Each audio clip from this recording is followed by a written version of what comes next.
Naglakbay ako sa Italia para tuklasin ang isang ghost town na iniwan ng nakamamatay na lindol. Natuklasan namin ang isang abandonadong ospital kung saan hinihiwa-hiwa ang mga bangkay para gamutin ang mga biktima. Napuno ito ng di inaasahang bagay. Natuklasan din namin ang isang medieval na baryo mula 1,100 na may totoong bungo ng tao sa isang kripta. Napakaraming buto at langaw. Inaasahang normal lang ang paggalugad na ito, ngunit sa halip may nakita kaming hindi dapat matuklasan.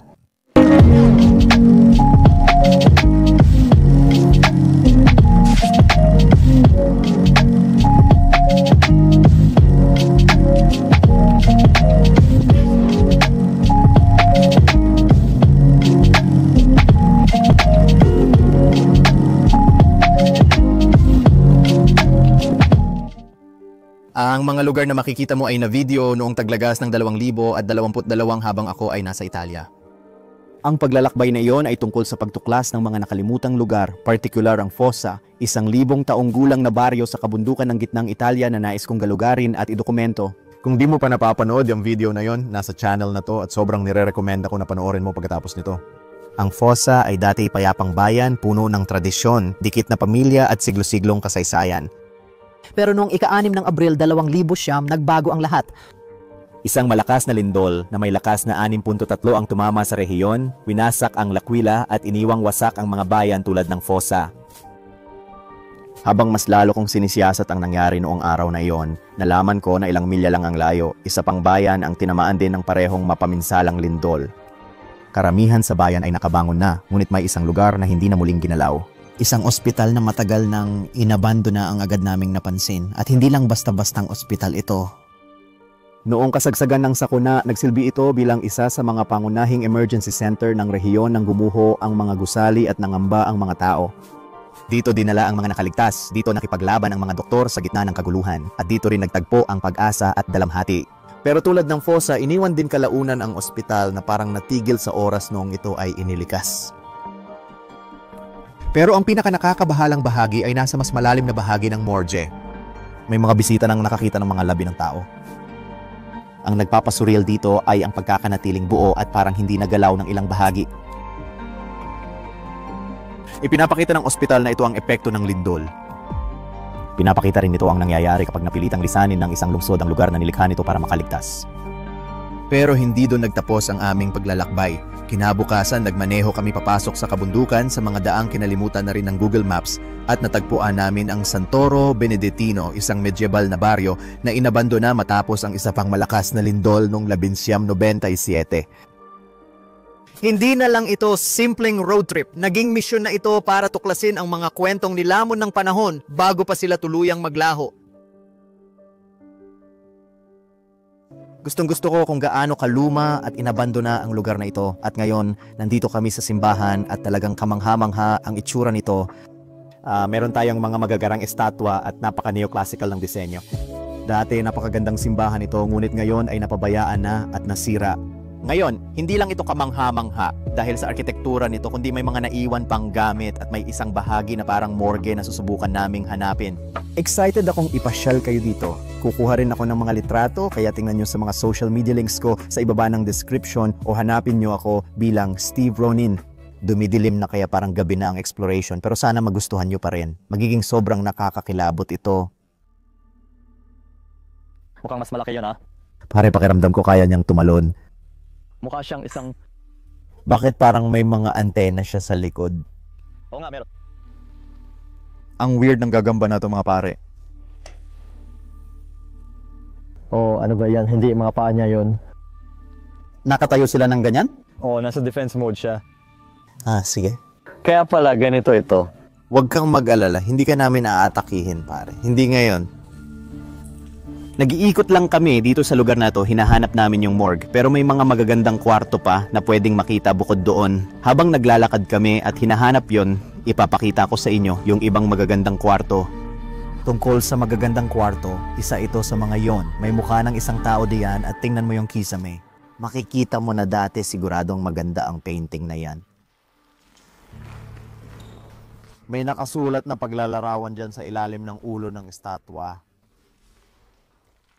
Isang aklatan pala ito. Daan-daang libro pa ang nakakalat sa mga estante at sa sahig. Dati itong lugar kung saan nakakatakas ang mga pasyente sa pamamagitan ng mga kwento bago pa bumagsak ang ospital sa pagkabulok. May isa pang section ng mga libro dyan. Umakyat kami sa itaas at nakakita ng kamanghamanghang bagay. Dinadala kami ni Dave sa silid ng radiotherapy. Handa ka na ba para sa yung x-ray? Oo, handa na ako pare. Handa na ako para sa radiation na yan.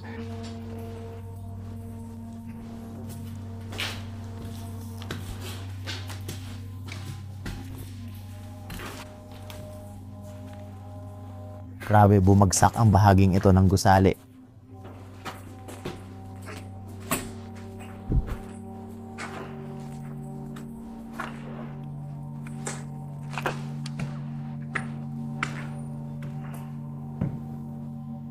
Ito na tayo. Meron pa nga tayong mga kwarto na may label dito sa itaas. Radiology, nandun lang yon. Ay grabe, ano yon? Dalawa ang hawak mo. Grabe ang tindi. Akala ko talaga kanya yon. Ikaw pala yon. Dave, hindi mo na kami mahuhuli. Hindi pa ako nakakakita ng ganito dati. Grabe, may nakasulat na radiation sa pinto. Ito, parang babala.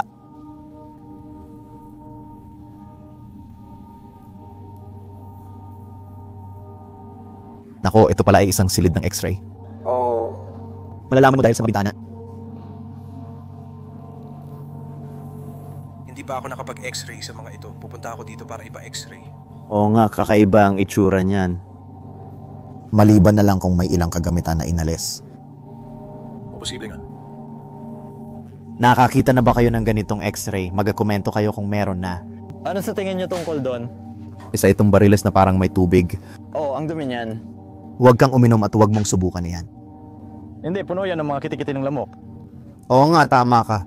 Heto na naman ang isa pang parang x-ray na makina.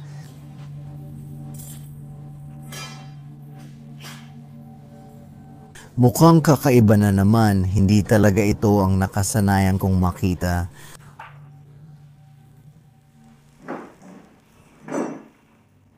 Napakabana, mahina talaga ito.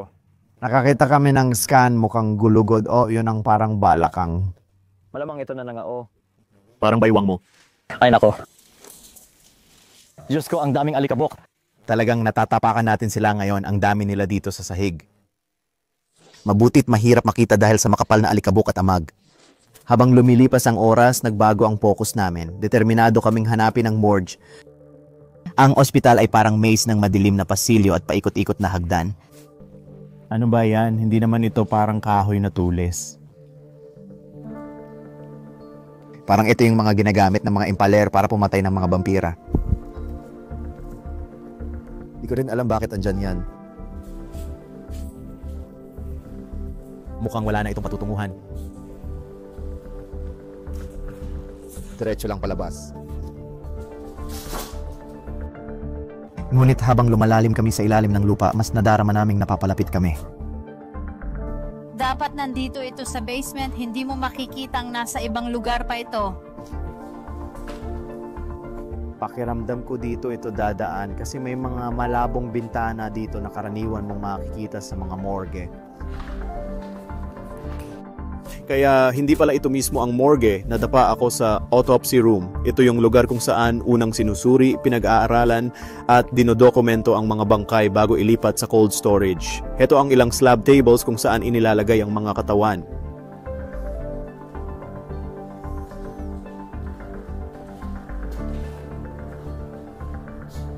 Itong isa ay para lang sa isang katawan. Makikita mo rin ang ilang mga krus sa may kanto dito.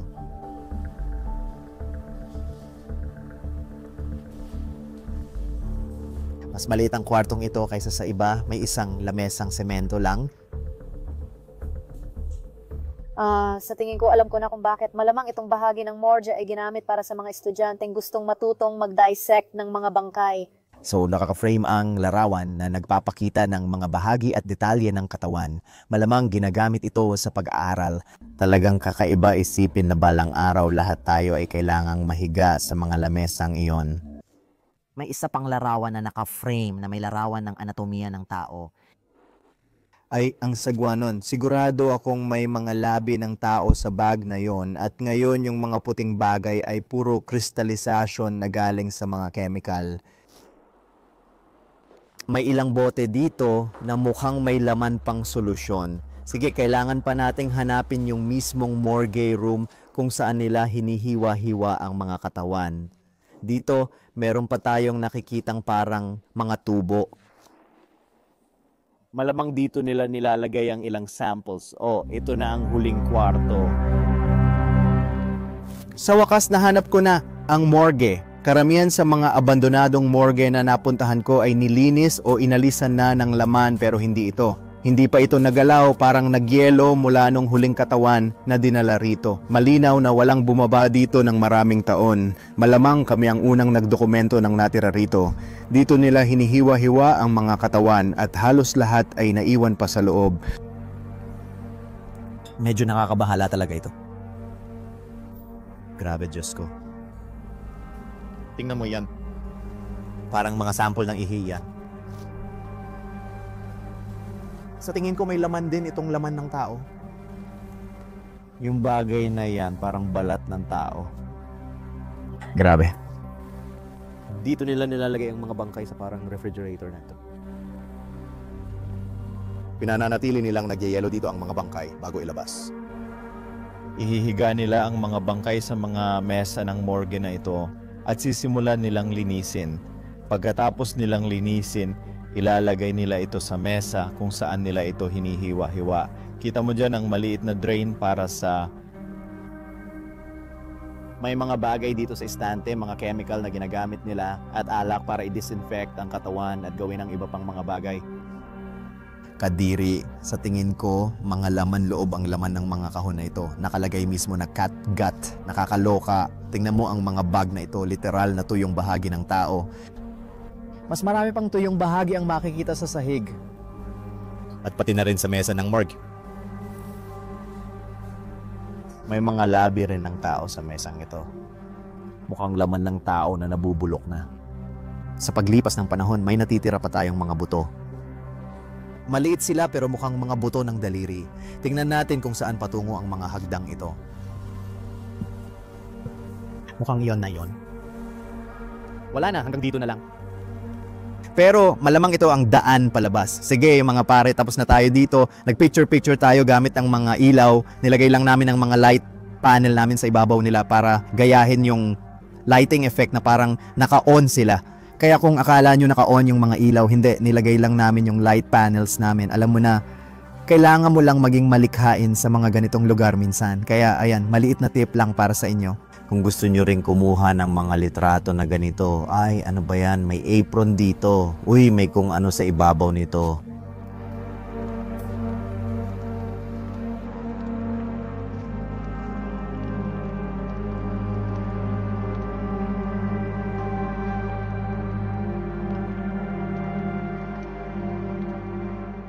I-comment nyo lang sa baba kung gusto nyo pa ng mga video na ganito kung saan pinagsasama ko yung dalawang abandonadong lugar.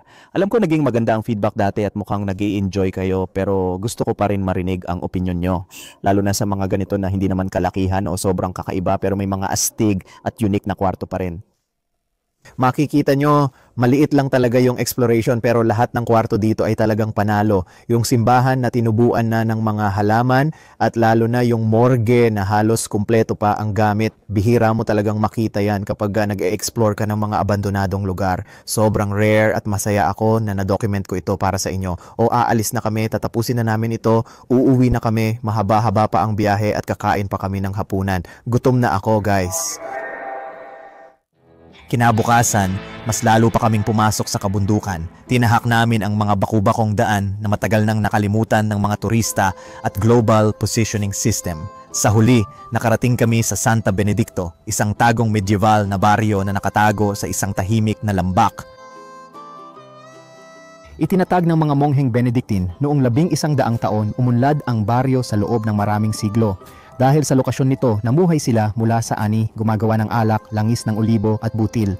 Bato sa bato, itinayo ng mga pamilya ang kanilang mga tahanan sa paligid ng sentrong simbahan, isang santuwaryo na inialay kay San Benedicto.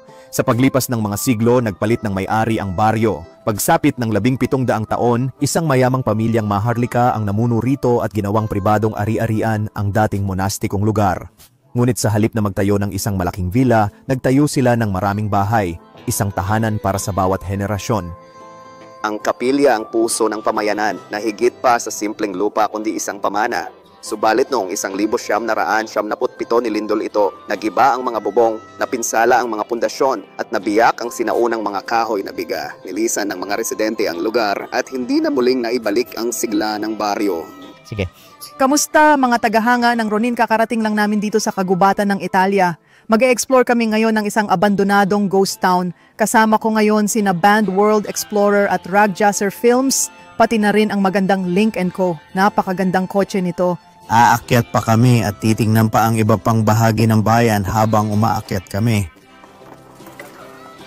Tama yan, tama ka dyan, Radek. Aakyat na tayo. Dinala ko lang ang drone ko dito kasi may sunroof kami na nabubuksan at pwede kaming magpalipad ng kahit kailan. Sa labas ng sunroof. Masaya ako na meron tayong ganitong sasakyan. Oh, tingnan mo ito, may gate pero bukas na ito. Teka, tingnan mo yan. Tingnan mo yung mga warning string dyan. Mukhang hindi pinapayagan ng mga tao na pumasok dito. Diyos ko, merong... Naku. Nakakatakot talaga yan, oo nga. Diyan pumasok ang mga kalsada sa taas. May simbolo para sa... Buong naka-insure ang sasakyan na ito. Oh, buong naka-insure it. Baka mawala natin ang bagay na ito. Kakadaan lang natin sa isang karatula sa kalsada, naku po. Dave, mag-ingat ka sa pagmamaneho. Oo, mukhang nangyayari talaga rito ang pagguho ng bato.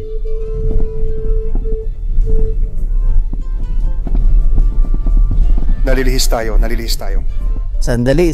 Pwede ba nating lakarin na lang ito? Gaano ba kalayo ang lalakarin natin? Habang paakyat tayo, lalong tumatalim ang mga ito, pare. Baka makatusok pa ng gulong at mabibitin tayo rito. Pakiramdam ko parang naipit na tayo. Di pa tayo talagang naipit. Pwede pa tayong umatras ng bahagya. Pare, naipit na tayo sa bayan ng multo na yan. Hindi yan ang gusto natin. Talagang hindi maganda. Si Steve ay magpapalipad na ng drone. Kung titingnan mo dito sa taas, lahat ng yan pwedeng bumagsak sa atin. At kung magpapatuloy ka sa paglakad sa kalsadang ito, makikita mo na may tore ng simbahan na puro guho at unti-unti na itong lumilitaw. Doon sa pinakataas, makikita mo yung abandonadong bahagi ng abandonadong bayan ng multo. Kaya si Dave ay aatras pabalik. Palit ng palit ang kalsada, may mga matutulis na bato na pwedeng makatusok sa gulong. Sa tingin ko, maglalakad na kami mula rito, tutulungan ko si Dave. Oh. Ay, grabe. Marami kang espasyo sa kaliwang bahagi. Ako, sigurado akong ganun nga. sige, ayos ka na. Kanan, abante, harap. Ikaw ang tamang tao dahil alam mo ang nangyayari kapag nag-reverse ako. Naalala mo ba nung nag-reverse ako, Steve? Oo, naalala ko. 6 na milya, bawat oras papunta sa isang poste. Oo. Hindi ako pwedeng manatiling ganito kalapit dahil sa mga bato. Sige, maipaparada na natin dito. Kailangan na nating maglakad. Ito na ang unang palatandaan ng mga guho.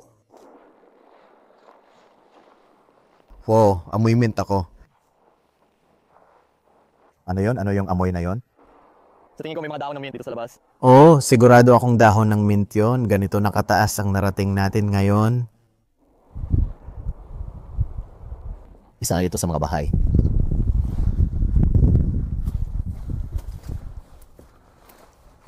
Parang isang silong ito. Hindi ko alam ang tungkol sa lugar na to. Siguro may ilang tao pa rin nakatira rito. Pero tiyak akong naiwan ko na lahat dito. Ay, ang lamig naman. Bago ba ito? Sa tingin ko galing ito sa bundok pero oo. Mukhang marumi talaga ito. Marumi na ito pero sariwa pa rin. Sabi ko, inumin mo na lang. Oo, sige. Tikman mo. Di ko alam kung masarap. Masarap talaga. Sige. Susubukan ko rin. Kaya susubukan na namin itong tubig. Handa ka na bang tikman ng tubig? Oo, baka tubig ito na panghugas ng pinggan. Hindi ko alam. Nakukuha mo ba ang Lyme disease mula sa tubig na may garapata? Oo, garapata yun bro, garapata. Hindi ko alam kung anong sakit ang Welling's disease. Wellings ay tila pangalan na galing sa England. British talaga ang tunog nito. Ito ang bukal ng kabataan. Oo, pwede kang mabuhay magpakailanman. Titikim ako ng kaunti.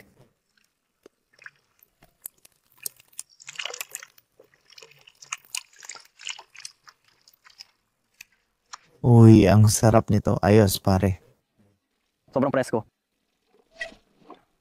Kita mo naman, sobrang taas na ng damo. Wala talagang nag-aalaga ng lugar na to. Pwede tayong pumasok sa bahay na to. Pare, nakita namin na nakabukas ang mga pinto ng simbahan. Eko. Grabe yan pare. Yan ang pinakamagandang halimbawa ng pangangalaga.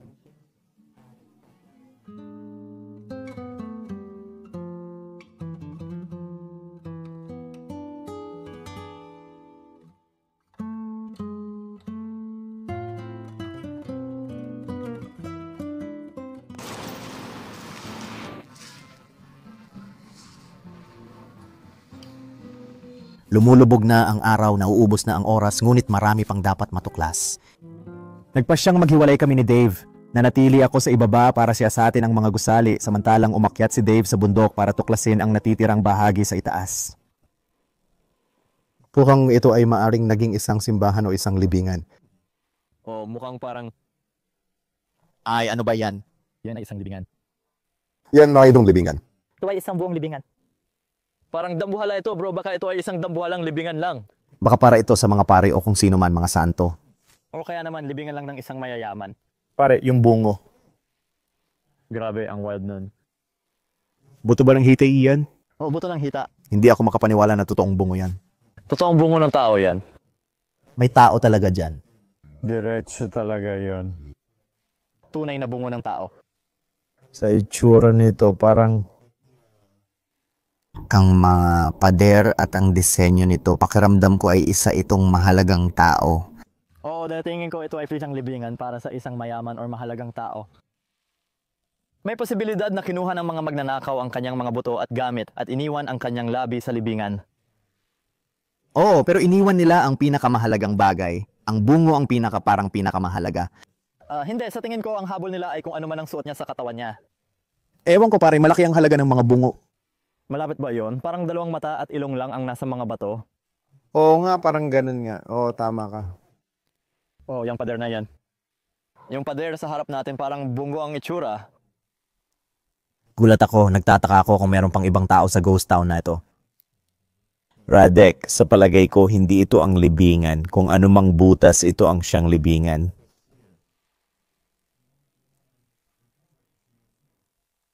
Oh, pero nakaharang dito ang mga bintana at mga bato.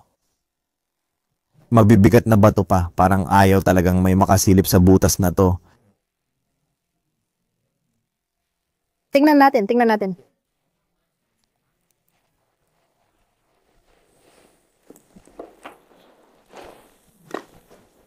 Ibahagi ang inyong mga opinyon sa comment section. Ano sa palagay ninyo ang nasa ilalim nito?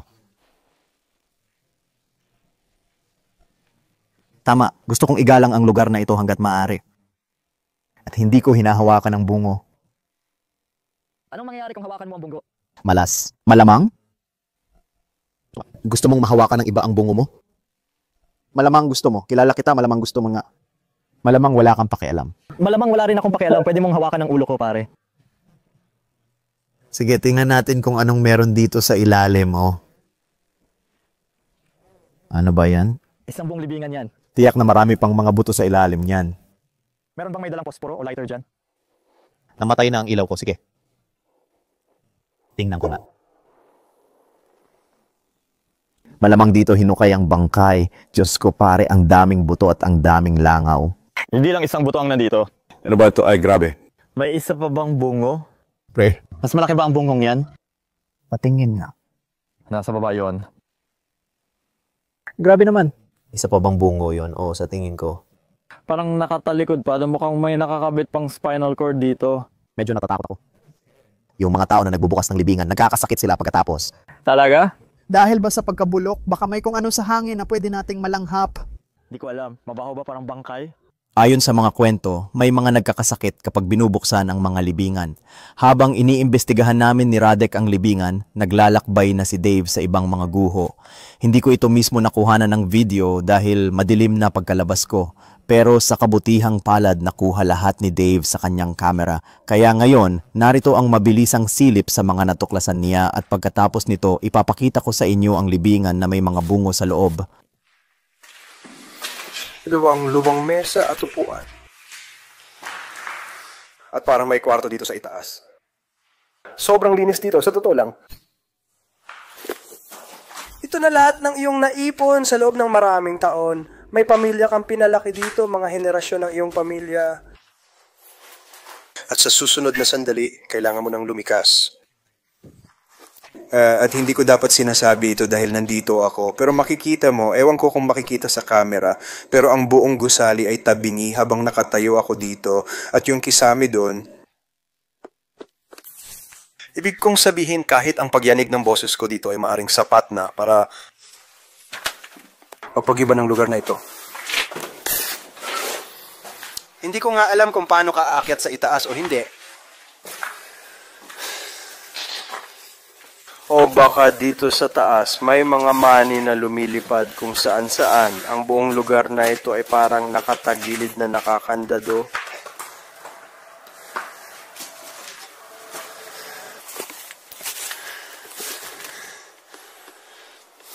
Sayang kasi ang daming kasaysayan dito.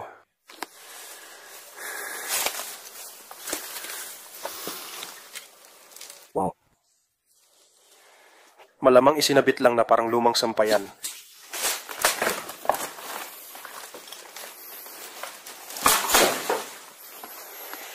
Nandyan pa ang mga lumang banda para sa mga lumang gulong ng kariton.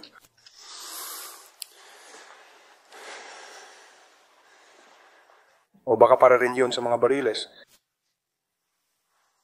Daan-daang taon-daang nakalipas, kayo ay namumuhay na bilang isang komunidad bago pa ang mga bagay na ito. Malinaw na kilala mo ang lahat. Ito ang paraan ng pamumuhay mo.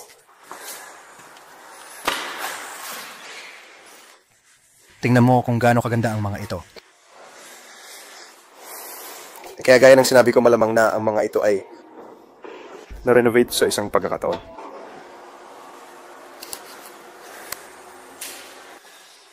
Hindi pa nagagamit ang shower, bagong-bago ang inidoro, may mga label pa, hindi pa nagagamit. May tumatakbong tubig pa rin dito sa itaas.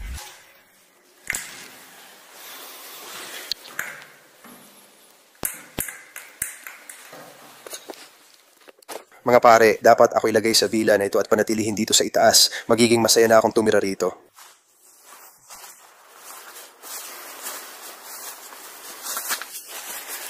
Diyan lang sa bangin mga pare, malayo ang babagsakan, may isa na namang lumang kama, tapos may mga hagdang paakyat sa isa pang villa. Nakakabaliw isipin na literal akong nakatayo sa mga bahay ng mga tao o dating mga bahay nila. Ganun lang talaga ang mga puno at lahat ng tumutubo sa paligid mo. Isang maliit na cabinet lang sa loob. Ng lumang kusina. May garapan pa rin doon sa loob. May bintana pa rin doon. Ang daming buto ng tao, may isa pang bungo dun sa kanto. Yun din ang akala ko. Basag-basag na ito. Jesus, kita mo na yung loob ng buto at lahat. Oh, at may isa pang bungo dyan, oh. Marami sa mga bungo ay hindi kasing preserved nung nakita natin kanina. Hindi ito ang unang beses na nakatagpo ako ng libingan sa Italia. Dapat bumaba ka doon. Ayokong bumaba doon. Hindi ko rin alam kung gusto ko, sa totoo lang. Oo, kasi baka hindi natin alam kung anong klaseng bakterya ang pwedeng lumulutang sa hangin. Wala rin akong respirator. Hindi ko ito nadala sa trip na to, kaya siguradong masasama ang baga ko. Pero ayos na rin na makita ko ito mula sa malayo. Grabe itong natuklasan natin. Sa tingin ko, ito na lang ang natitirang ghost town sa Italia na iniwan na may mga labi ng tao. Oo, may mga bagong tao sa kanila at nailigtas na ang lahat. Oh. At nagkaroon ng mga pagguho ng lupa. Totoo yan. Grabe ito, nasa tripod na agad ang camera ko. Sabihin mo sa akin kung anong nakikita mo dyan sa baba. Alam mo, may nakikita akong mga bungo, mga tadyang, mga buto ng hita. At base sa nakikita ko, 3 bungo ang nabibilang ko. Pero kung may makita ka pang iba, mag-iwan ka ng komento sa ibaba. Kung may 3 bungo, ibig sabihin may 3 tao ang nakalibing dito sa ilalim.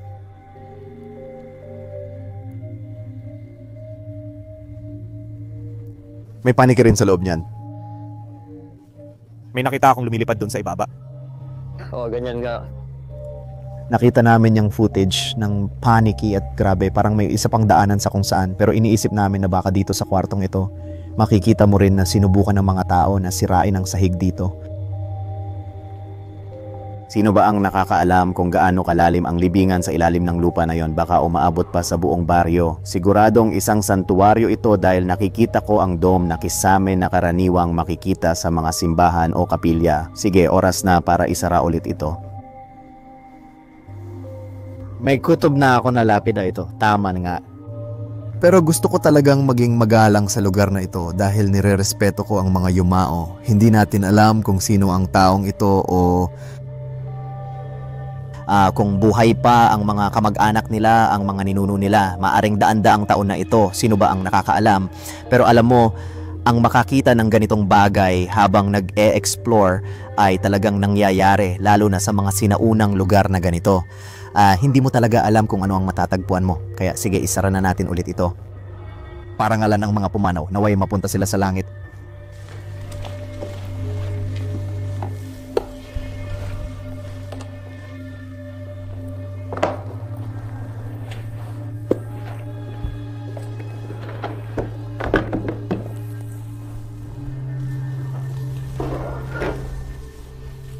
Sumalangit nawa ang mga kaluluwa ng mga taong nakalibing dito sa ilalim.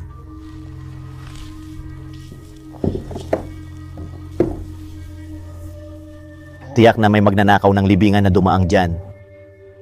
Makikita mo na parang may gumamit ng maso at binasag kung ano man yung sahig.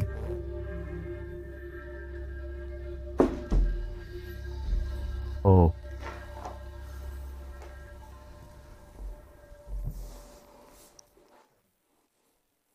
Magandang pagkakagawa. Ayos, alis na tayo dito.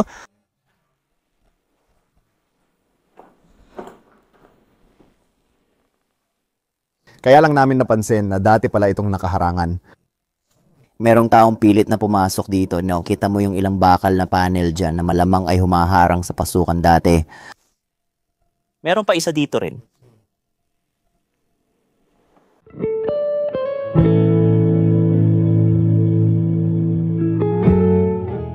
Sumisikat ang buwan sa ibabaw ng mga burol nang matapos na namin ang paggalugad at bumalik sa sasakyan. Para sa akin, pakiramdam ko ay pumasok kami sa isang lugar na tila huminto ang oras. Pero ngayon ay panahon na para iwanan ang mundong yon at bumalik sa realidad. Sige mga kaibigan, nakabalik na tayo ng maayos at ligtas sa sasakyan. Ang saya ng pag-explore na to. Kung nag-enjoy kayo, mag-subscribe at i-like ang video. I-check nyo rin ang mga kasama natin, lalo na si Dave Abandoned World Explorer. Sobrang saya ng trip na to. Radicaster Films. Palagi akong tinutulungan ni Radek sa mga astig na B-roll shots. Sobrang galing nila, dapat nyo silang i-follow. Napakasaya ng adventure na to. Oh, pero oras na para umalis. May ilang araw pa tayo para mag-explore. 2 araw na lang, pero asahan ang mas maraming tunog ng multo. Kung nagustuhan mo to, siguraduhin ninyong abangan pa ang iba pang videos sa channel, kaya laging i-on ang notification bell. Mahal ko kayo sobra, hindi ko kukunin ang outro mo, huwag kang mag-alala. Anyway guys, sabihin nyo sa comments kung ano ang paborito nyong parte ng exploration. Talagang ang grabe ang mga buto guys. Sana makuha ng lugar na ito ang nararapat na respeto. At balang araw. Sana balang araw kung sino man, siguro ang bayan o kung sino man ay maalagaan ang lugar na ito at matulungan itong mapreserba o kahit man lang mailipat ang mga buto kasi isipin mo mga tao rin yan dati. At so, malambay na bat. hindi nirerespeto ang mga labi nila. Mga kaibigan, huwag kalimutang mabuhay ng malaya para sa kalayaan at tubig. Magkita-kita tayo sa susunod. Paalam at salamat sa panonood.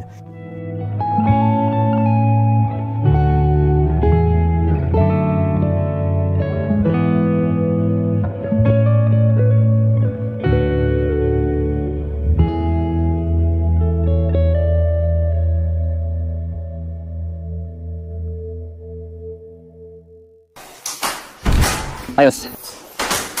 Uminit na ang katawan ko. Kailangan nating gawin ito parang nung medieval. Palagi, hindi mo alam kung sino ang gustong magnakaw ng camera natin. Dobleng kandado. Tripleng kandado. Parang matandang babae na nagtatago sa mafia. Tapos meron kang isang kandado, dalawang kandado. Diyos ko.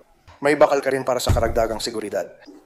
O walang makakapasok at makakakuha ng pesto or olive oil natin dito. O ang coke natin. Kung meron lang tayong steak putsa. Di sila makapaniwala na itinapon nila yon sa atin, pare. Talagang nasayang lang. Pagkain. Grabe, parang 8 pudolyar ang nasayang. Kaya umorder pa kami ng dagdag. Waiter ay kinuha ang mesa at itinapon ito. Oo, pare, hindi nila naintindihan.